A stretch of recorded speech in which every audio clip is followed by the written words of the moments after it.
That's a pretty good idea. All right, good evening, everyone. Thank you so much for being here. Hopefully everyone has found a seat and settled in. So on behalf of RJ Julia, I'm so happy to welcome you all here tonight. I know everyone's very excited to hear about Alison's new book. And we're happy to have Soon here to be in conversation with her tonight. So we're ready to get started. So Alison Espach is the author of the novels The Wedding People, Notes on Your Sudden Disappearance, which was an Indie Next pick and Amazon Editor's Pick for 2022, and The Adults, a New York Times Editor's Choice and Barnes & Noble Discover pick. She has written for McSweeney's, Vogue, Outside Magazine, Joyland, and other places. She teaches creative writing at Providence College in Rhode Island. Her newest book, The Wedding People, is a New York Times Book Review Editor's Choice pick, the #1 Indie Next pick for August 2024, one of the Washington Post's 10 noteworthy books for July and August, was named a Best Book of Summer 2024 by People Magazine, Bustle, Star Tribune, Goodreads, and LitHub, and was recently announced as the Read with Jenna pick for August, which I think deserves a really good one.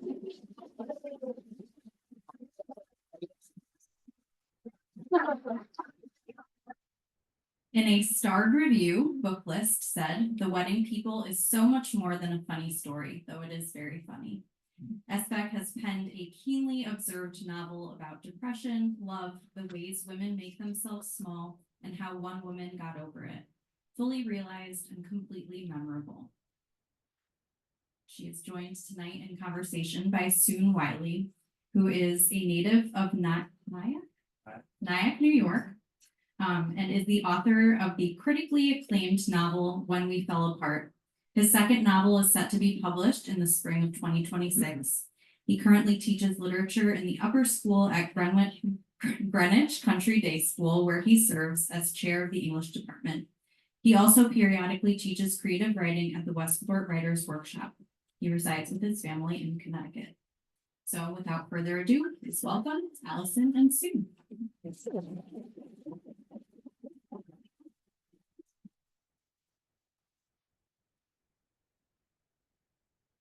Hi, everyone. Wow, usually when I teach, I say hello and they just stare at me. Very used to not having this. Thank you for not being on vacation. I'm very sorry we're all not on vacation right now, but I'm very glad that you are joining me tonight. And it's also just wonderful to be back in my home state in Connecticut. I get very nervous when I have to do a reading that's 30 miles away from my hometown. So, you know, I'm like, who is coming? This reading, if not everyone I grew up with. So I'm just going to read a bit from the opening of the novel. It's not the exact opening, so just a few things that you would need to know for the scene to make sense. The protagonist, the main character, Phoebe, is walking into this hotel. It's a 19th century mansion overlooking the beautiful ocean of Newport, Rhode Island. We don't know why she's here. She has no luggage. We know that she kind of just didn't she just was like getting ready for work and was like, you know what? I am not going to work. I'm getting on this plane. I'm going to this luxury mansion. And here she is in this beautiful dress. She walks into the hotel, realizes that there is a wedding happening. Everyone in the lobby knows each other. They're all related or family. And she's a little like, oh my God, this is kind of ruining the vibe for me. And two characters that you need to know, their names are High Bun and Neck Pillow. They do get names halfway through the book. But right now, all Phoebe sees is this woman who's still wearing her neck pillow from the airplane, and this woman who has a bun so high, it's the only thing she can see. and they're bridesmaids for this wedding. The bride is Lila, and we're gonna meet her right now. I also read from this 2 nights ago, and after I read, someone came up to me after, and she was like, "I love how you do that voice." It's like I was not doing any voice. I didn't even know my name. Yeah, that monotone thing, and the words. So I was like, that's just my voice. Just so you know, this is not a voice. This is me. The bride hands out the seagrass bags with emergency supplies, and the women gasp as they pull out full-size bottles of liquor. All different kinds, the bride explains, things she picked up when she and Gary, the groom, were traveling in Europe last month. Scotch, Rioja, vodka. Oh, how fancy, Highbun says. The bride smiles, proud of herself, proud to be the kind of woman who thinks of other, less fortunate women while traveling Europe with her doctor fiance. Proud that she returned a woman who knows what to drink and not to drink. Here you go, the bride says to Phoebe. With such intimacy, it makes Phoebe feel like she's a long-lost cousin from childhood. Like maybe once upon a time, they played checkers together in their grandfather's dodgy basement or something. She hands Phoebe one of the bags, then gives her a really strong hug, as if she's been practicing bridal hugs the way Phoebe's husband used to practice professorial handshakes before interviews. Just a little something to say, thank you for coming all this way. We know it wasn't easy to get here. It was actually very easy for Phoebe to get here. She didn't stop the mail, remind the kid in the neighborhood to water the garden, or get Bob to cover her classes like she always did before vacations. She didn't even clean up the crumbs from her toast on the counter. She just put on the dress and walked out of the house and left in a way she's never left anything before. Oh, Phoebe begins to say. I know what you're thinking, the bride says. Who the hell drinks chocolate wine? The bride is good. It's startling to be spoken to like this after 2 years of intense isolation, of saying what is literature to a sea of black boxes on her computer. And none of the boxes knew, or none of the boxes cared, or none of the boxes were even listening. What is literature? Phoebe asked again and again, until not even she knew the answer.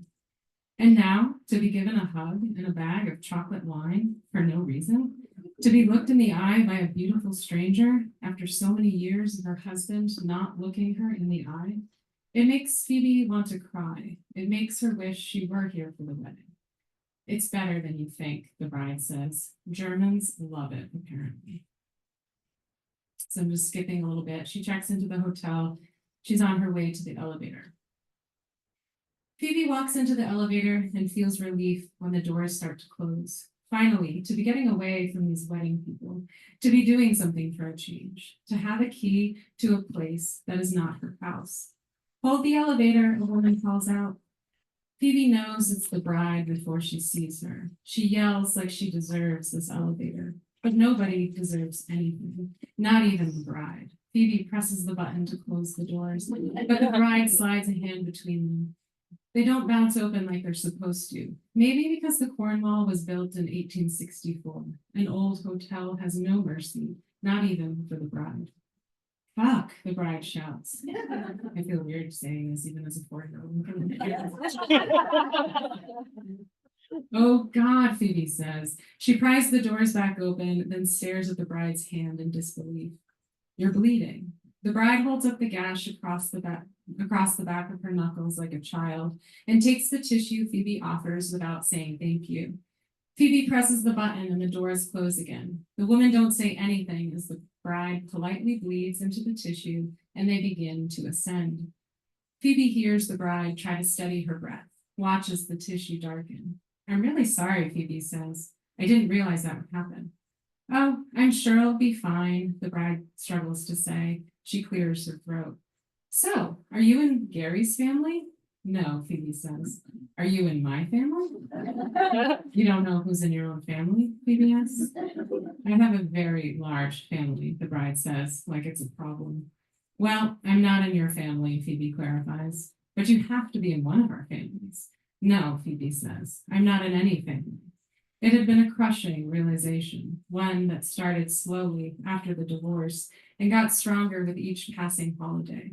Until she woke up this morning to such a quiet house, she finally understood what it meant to have no family. She understood it would always be like this, just her in bed, alone, no longer even the sound of her cat, Harry, meowing at the door.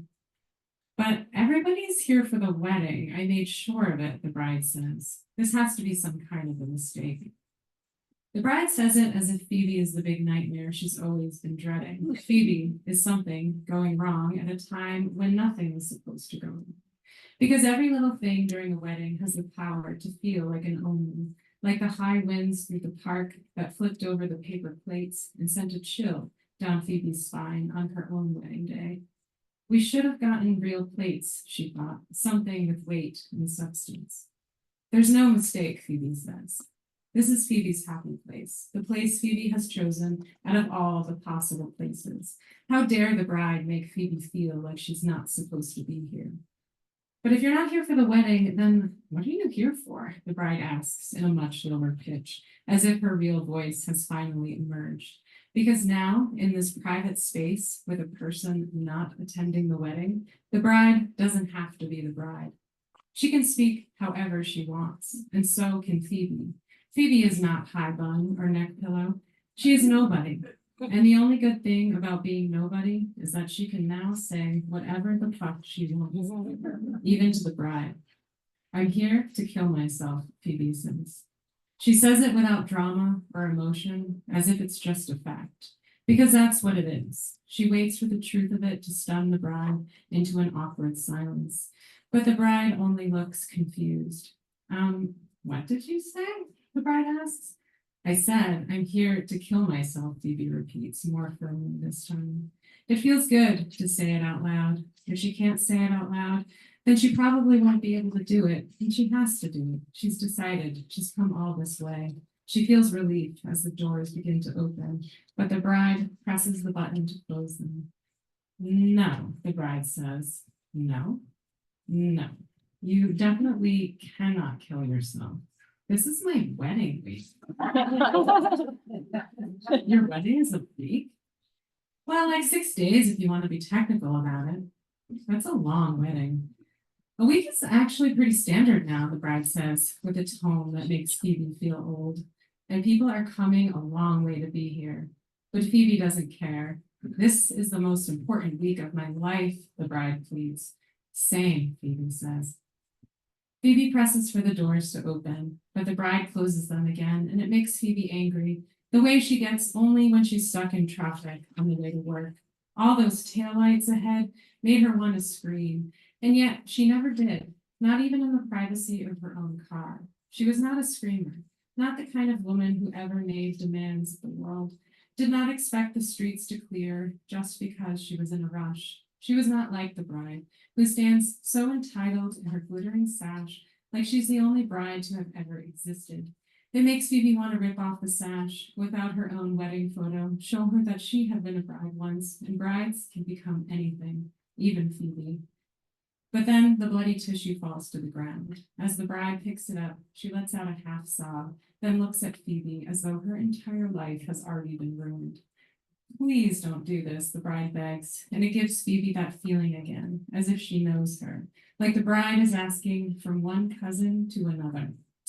I'll be very quiet, Phoebe promises. I might put on some light jazz in the background, but you will not hear it.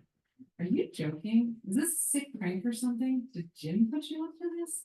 Oh my God, you're serious. You're going to do it here in your room? When? Tonight, Phoebe says, at sunset. She's going to smoke a cigarette on the balcony. She's going to order room service, have a nice meal while looking out at the water, eat an elaborate dessert, take a bottle of her cat's painkillers, and fall asleep in the large, king-size canopy bed as the sun goes down. There will be no mess, Phoebe promises. No, the bride says firmly, absolutely not. This can't happen. This cannot be real. But her wound is a red circle that keeps expanding. The bride looks at it and says, how could you do this to me? Is Phoebe really doing anything to her, though? If it's not Phoebe, something else will ruin it. That's how weddings go. That's how life goes. It's one thing after another. Time the bride learns. Believe it or not, this actually has nothing to do with you, Phoebe says. Of course it does, the bride says. This is my wedding. I've been planning this my entire life. Please, please don't do this here. But she has to. This is the only place that feels right. A 5-star hotel, 1,000 miles from home, full of rich strangers who won't be upset about her death, and a staff so well trained they'll simply nod over her corpse and then quietly move her through the service elevator in the morning. But here's the bride, already upset. Please, the bride says again, like a child, and it occurs to Phoebe that that is what she is. 26, 28 maybe, a child the way she and her husband were children when they got married. The bride doesn't understand yet what it means to be married, to share everything, to have one bank account, to pee with the door wide open while telling her husband a story about penguins at the zoo. And then one day to wake up entirely alone, to look back at your whole life like it was just a dream and think, what the fuck was that? What about your husband, the bride tries, her children? Phoebe is done explaining herself. She hands her one last tissue. Consider it a wedding gift, Phoebe says. I hope you two will be very happy.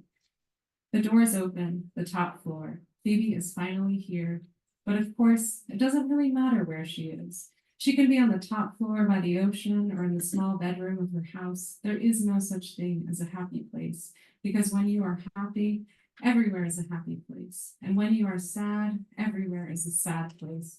When they went on those terrible vacations in the Ozarks, they were so happy, they laughed at nearly everything.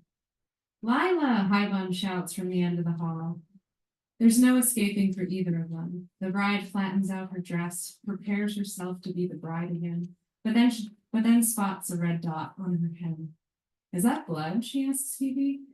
The dress is ruined. They both know it. They're two women who have bled on their underwear for the majority of their lives, and they know there is no unruining it. But the bride takes a deep breath as Highbun and Neckpillow approach, holds out her arms wide to greet them all over again.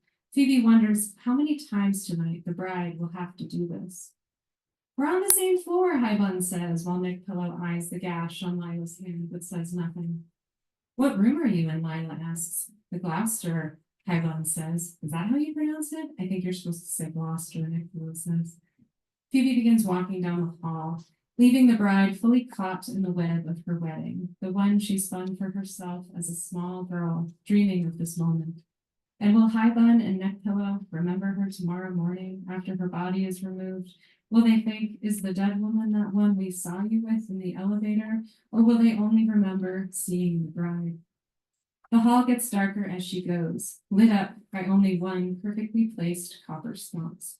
Phoebe walks by an alcove with an ice machine that reminds her of other hotels, lesser hotels, the kind she would stay at in her old life when she used to go to conferences and give talks on the marriage plots of the 19th century. There's a vending machine too, but it's hidden behind a tall gold leaf wall, like some kind of agreement among rich people. This is a nice hotel. If you want to do something you shouldn't, please do it in private. Inside the room, Phoebe locks the door. She's satisfied by the sharp, metallic sound. She's alone again. She leans her back against the door, and before she admires the ocean view or the golden tassels on the lamps, she looks down to realize she's still holding the gift bag. She takes out the German chocolate wine, a small bottle of something called everybody water, a candle, hand-poured by the maid of honor, whoever she is, a pack of cookies that looks as much like Oreos as they legally can. I will never have another Oreo, Phoebe thinks, and it's these small things she can't accept. The never drinking wine again, the never again feeling her husband's finger down her spine. The body always wanting to be a body.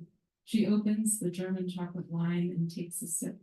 The bride is right. It's better than you'd think. Thank you.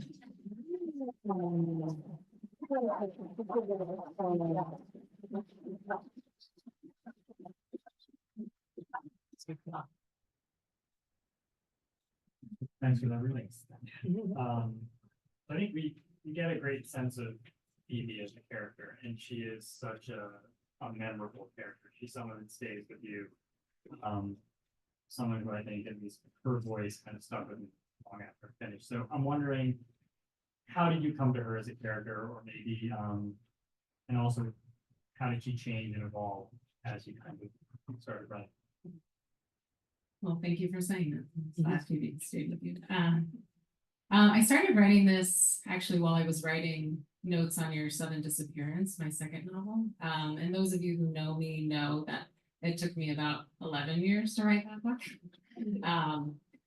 And halfway through, I was really struggling with it and wanted to get away from the heaviness of that book. And I was like, I'm going to write a really fun book instead, actually. I'm just going to write this woman who's just like, I don't need to go to work anymore. In fact, I'm just going to go on this luxury vacation. I had her check into the hotel and describing the beauty of this place. And, oh yeah, there's a wedding taking place. Like, how wonderful. But I didn't know why she was there. You know, like I was writing my way through that. And I had this bride character who was me. Who was just like, why are you here? You know, like, tell us.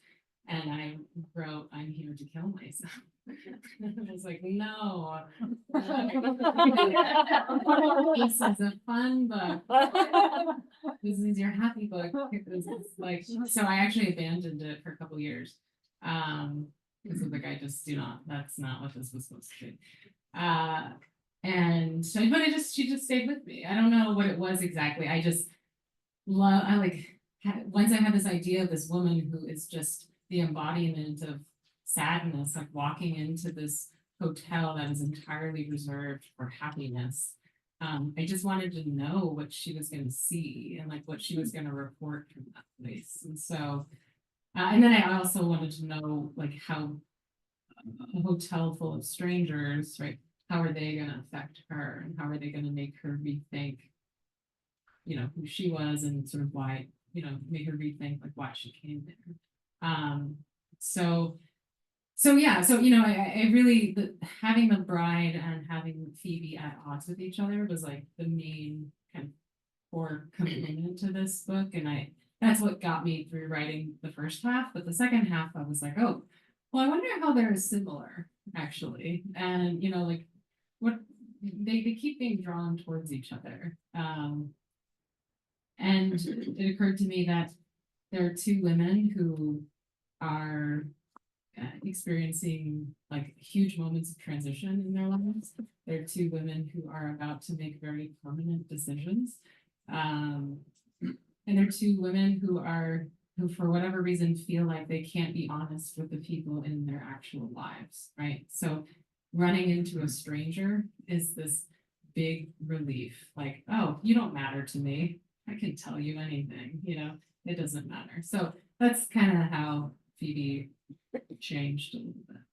Yeah, I was interested by how Phoebe, this kind of theme of her, and you can hear it in the sections that you read, both her disdain for the wedding people, but then also I think we already can see in that early scene, and I don't want to give anything away, but that she does have similarities with the brother, right? That there is this camaraderie that they do share, even though Phoebe might think that this is the last person in the world, right? This person that thinks they're going to have the perfect wedding, and you know, that they hand poured candles and that they planned everything down to the T.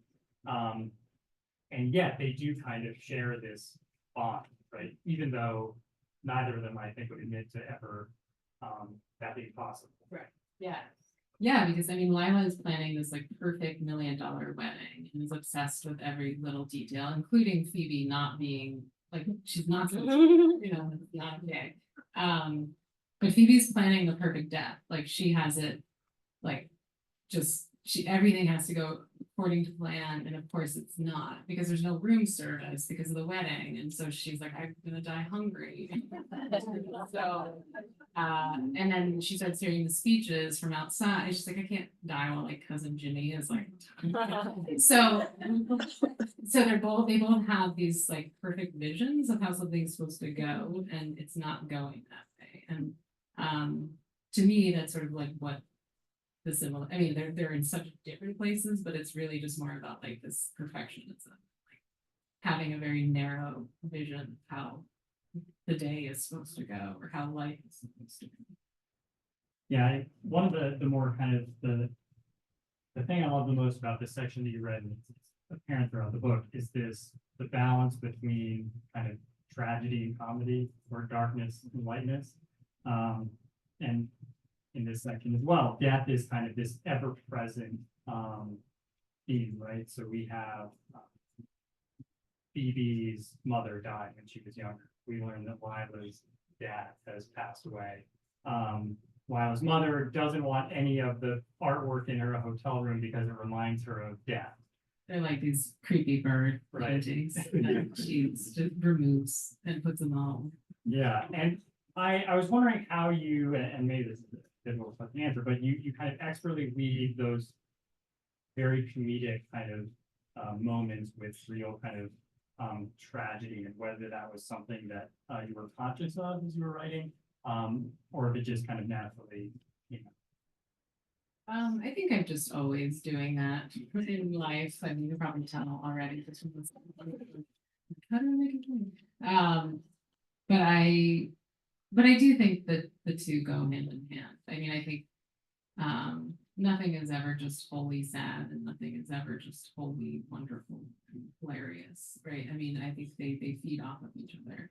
And the absurdity, I mean, to me, like what the main humor was of this book was like, and I think it's kind of a humor that we encounter in our actual lives. It's like we are in our own private worlds, and like you're having this intense moment. I mean, I remember breaking up with someone and going to the airport and saying goodbye and like crying and just being like the world is over, and then all of a sudden this man bumps into me. He's in like a Hawaiian print shirt and like a safari hat, and I was like, you could see him crying, you know, like we just locked eyes, and it was like, wow, we're in different universes. And that has just always stayed with me, like, and I don't know, and so it's that, whatever that is, they're experiencing at this hotel, and I feel like I experience that on a daily basis, right? Like you go to get gas, or you buy a pastry, and the person just has no idea that you're having something going on inside you, but you are, and you have to just be a person, and it can be really absurd and really funny. And I think that funniness can be helpful. Like it moves us to a different space, right? It gives us a moment of reprieve. And I think the wedding people are that for Phoebe. And it's like, well, what can happen in that moment of reprieve? Like, how can she let go of some things? And how can she maybe take a step forward in a different direction? So I don't think it's too much of a surprise that there are weddings, right, and marriage in this book. Spoiler. Yeah, spoilers. There are Someone marriage. gave a spoiler last reading. Like do you guys remember those virtual pets, Tamagotchis? Well, there is one, and then the woman who's so nice, she was doing what you were doing too. Just like, well, the Tamagotchi dies. I hope that episode was a good stop. It's not a major plot point. Weddings are in this book. So yes. weddings and marriage, and we actually got a couple of different portraits or representations of marriage. So Phoebe's marriage has recently ended. Lila's marriage with Gary is about to start. And then another member of the wedding party, her marriage is kind of on the rocks, like they're kind of rekindling things after an adultery, an affair. And then also Lila's mother is kind of picking up the pieces after her marriage has ended, after her spouse has died. So I was just intrigued as to all of these different representations of marriage and what marriage means. And it seems like Phoebe is working through, after leaving her husband or deciding to leave St. Louis, you know, what is the point of marriage? Like, what am I trying to get out of it? What does it mean? It seems like it means things to different people, but also I'm just intrigued as all the different characters seem to have different definitions of why they're in the marriage, what a good marriage is, what the purpose of it is. So I was just interested in it. What is the purpose of marriage? Yeah, that's my softball. Yeah, I think I was trying to figure it out. I don't, yeah, I mean, I did want people to be at various points in a marriage, and I didn't want to just have the, the same representation of the same kind of marriage. Just because I mean, I think that's real. I mean, that's out there in the world. But yeah, I don't know. I don't know exactly what I was trying to say about marriage. I mean, I don't think I have like a talking point for that. Like, I think it is everything. I think it is everything. It can be anything. And so I did want, Well, there's this line that Phoebe has where she says, like, no one is ever gonna take care of you the way that you need to be taking Right, care of yourself. yeah. Like, you're basically, you're right. Yeah, like, yeah, and if you're looking for something else, like, you're gonna kind of be looking somewhere. yeah. And I think that is the main thing that Phoebe is realizing throughout this novel is like you look at, and it doesn't just have to be a marriage. I mean, it could be a job, it could be a relationship, it could be a friendship, it could be buying a new house. Like we tend to look at certain things in our lives and say like, oh, this is gonna save me. Like this is somehow gonna like fix everything. And once I buy this house, I'm no longer gonna be myself. I'm gonna be this other person that's better and has a better wardrobe and like doesn't say stupid things online. I don't know. And it just never, you buy a house and then you're there and you're like, I'm still. And I feel like that is just the thing that I keep coming back to in life. It's like, oh, here I still am. And develop like Phoebe never, I mean, this is a post-COVID novel. Like Phoebe just spent 2 years alone, basically. And what she realizes is like, well, when you're your only audience, you learn things about yourself. Like you kind of learn like what you do for other people and what you do for yourself. So like I learned I don't cook elaborate steak dinners just for me, which is unfortunate, right? But I will do that for other people. Like if I'm alone for 3 months during the pandemic, I'm just eating veggies and rice. Like it's but that's interesting because I'm like, well, am I not worth a steak dinner? Like, why wouldn't I make that for myself? And so that's the question that Phoebe is grappling with. And I think she was someone who always leaned on her marriage and someone who is like, that is going to save me. That marriage is the thing that reminds me of my greatness. And so now that she's left without it, she has to figure out her own new relationship person. I know there's a lot of, we want to leave enough time for Q&A, but I just have one more question that, there's a lot of metatextual stuff in the book. Phoebe is talking about Mrs. Dalloway. She's talking about Jane Eyre. She mentions Edith Wharton in Rhode Island. And in a lot of ways, I think she has some interesting connections to those heroines, Jane Eyre, Mrs. Dalloway, and Lily Bart. So I was wondering if she does have any connections to those heroines, or if she is in conversation with those characters in those texts, in what way is that conversation happening? I Yeah, apologize also, that is a very nerdy. we'll just talk privately. Yeah, I mean, I think that Mrs. Dalloway by Virginia Woolf is a book that I teach every year, so I've probably read it 11 times. And I have different feelings about it every single time I read it, but the one thing that remains the same is there's always this paragraph where Mrs. Dalloway, who is 52, and she's married this rich man that she was supposed to marry, and she's living the British socialite life in the 20s, and she's looking in the mirror and she says, like she had the oddest sense of not being herself, like not even Mrs. Richard Dalloway, not even Clarissa, that's her first name. Like she can't place herself in any of those names or those labels. And that's kind of what the whole book is about, right? It's just looking at this woman post marriage. So I think in that way, Phoebe is in kinship with her, like just, oh God, like she's like, who am I? I don't feel like anyone in particular right now because I'm between selves, or I'm between identities. So I certainly thought about that a lot.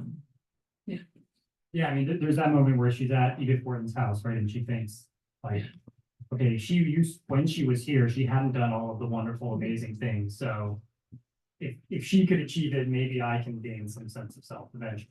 Yeah, so I don't know if any of you have walked the cliff walk in Newport. We all live in Connecticut. We've gone to day trips to do.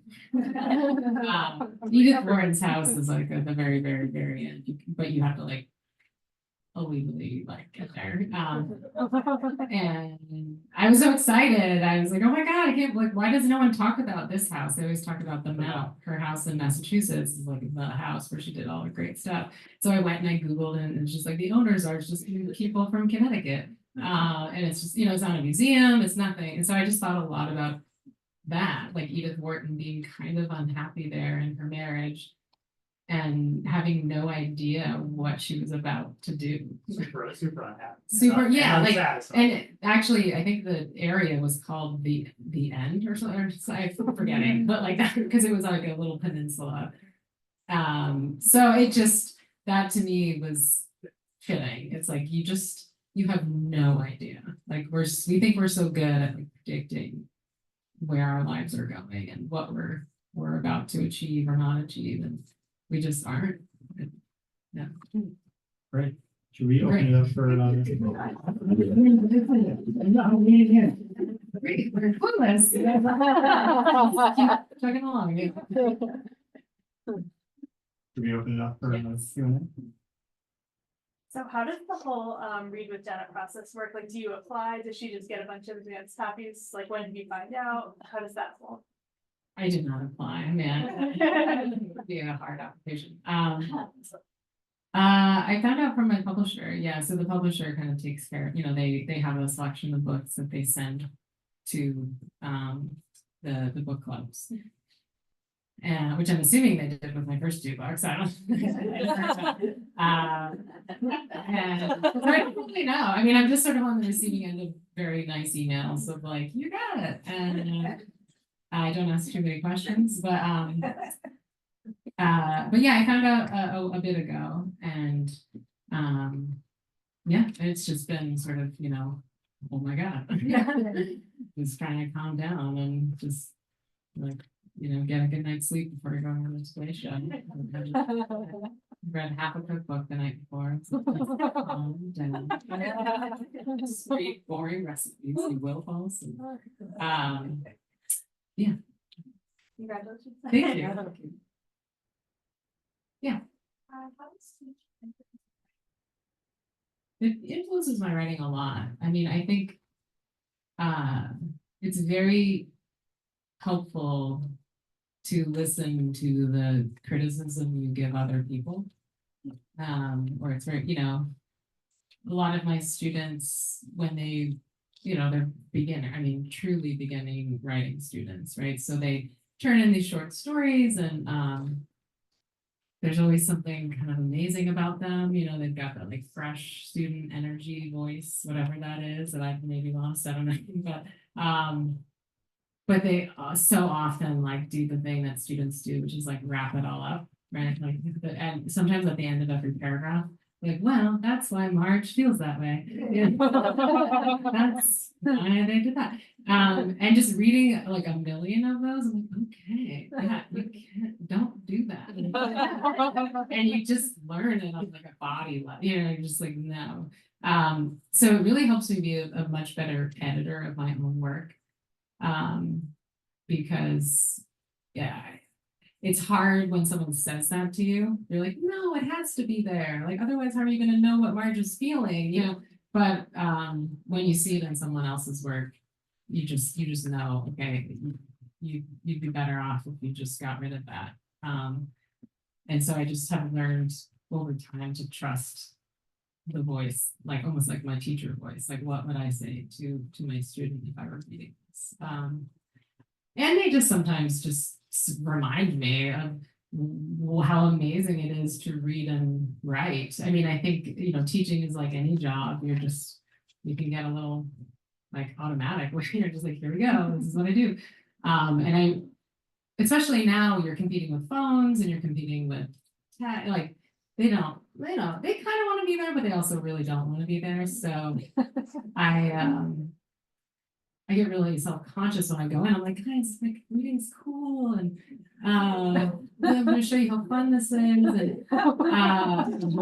and most of the time they don't agree, but every once in a while someone will say like, oh yeah, I read that poem in high school. I'm like, oh, for a class? They're like, no, just because it's beautiful. Oh yeah. Yeah, you can just read because it's fun or it's beautiful or I just really like it. You know, I like forget that sometimes as I teach, and yeah, so they just can be inspirational.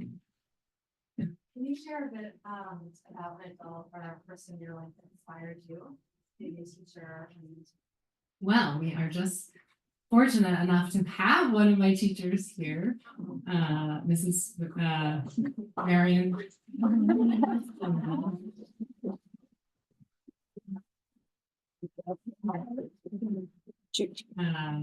Marion was my maybe seventh grade Spanish teacher. So I didn't write in Spanish, but we both went through something very similar as kids. I lost my brother and so did she. And she didn't have to, but for some reason just took me under her wing and would bring me out for lunches and tell me that it doesn't feel like it, but it's all going to be okay. And one of the things that I think about almost every day that you said was, you know, I know you're experiencing the lowest of lows right now, but that means you'll be capable of feeling the highest of highs. And I didn't believe you at the time. No. But it came true. And I have since thought of that a lot. So.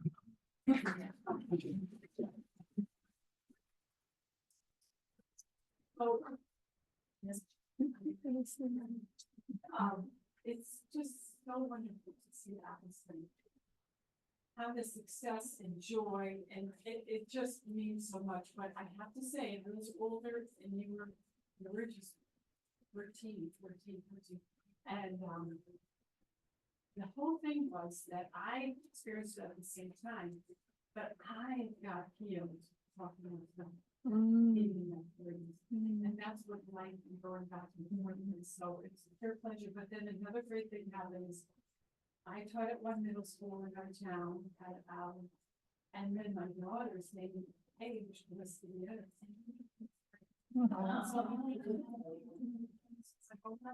So in short, life is beautiful. Thank you. I didn't know that. It feels weird to just say next. Yes, oh, exactly. Can you talk a little bit about your process of writing and when you find time to write? Yeah. I teach during, you know, semesters, so I tend to look at the summer like, you know, I'm very optimistic about what I am going to do over the summer. So I kind of plan like, okay, this is when I'm going to be really generative. But during the school year, I do, in order to do the last two books that I did, I would have to like wake up at like 6 a.m. or 7 a.m. and do a kind of pre-class thing, and then do it a little bit after I got, you know, kind of working two jobs at the same time situation. And that was actually good for me. But prior to that, I tended to be a writer that like only wrote when I felt like it, or, you know, like when I felt inspired, and that just wasn't getting it done. So I did show myself that I could actually approach it like a real job. Like I could just set the alarm, get up, get the coffee, sit there and just do it. And if you do that enough, some of the days are worth it. Not all of them, but that's how it's gonna go. So that's kind of my process now. Now I'm a morning, and now I used to be such a night writer. Anyone who knew me from childhood would know I'd be up at 2 in the morning, like with the computer glow in my face.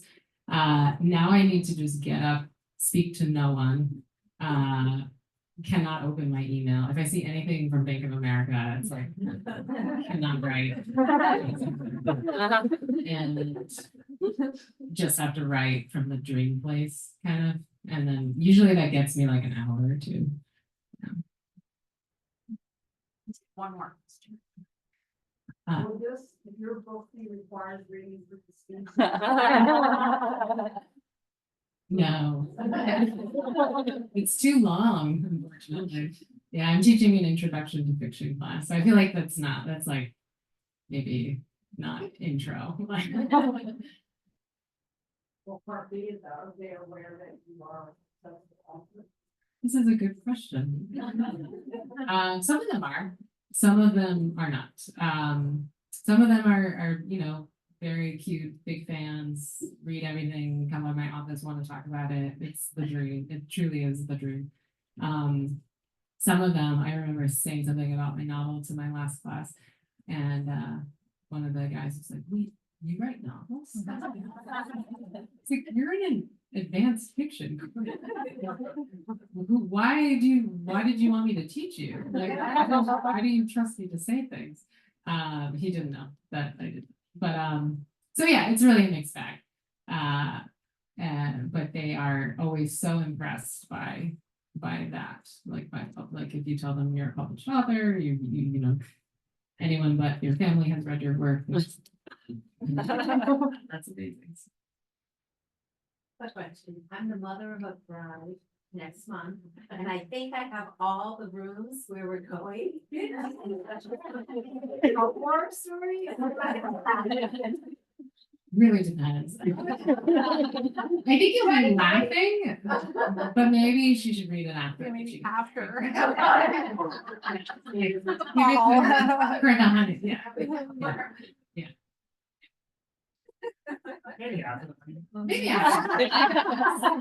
Yeah. Maybe by house. Can I read it? Yeah, absolutely. So we'll open it up. Oh wait, we just did that. Sometimes speaking in front of a lot of people makes my brain stop working. So yeah. Thank you, everyone. Thank you.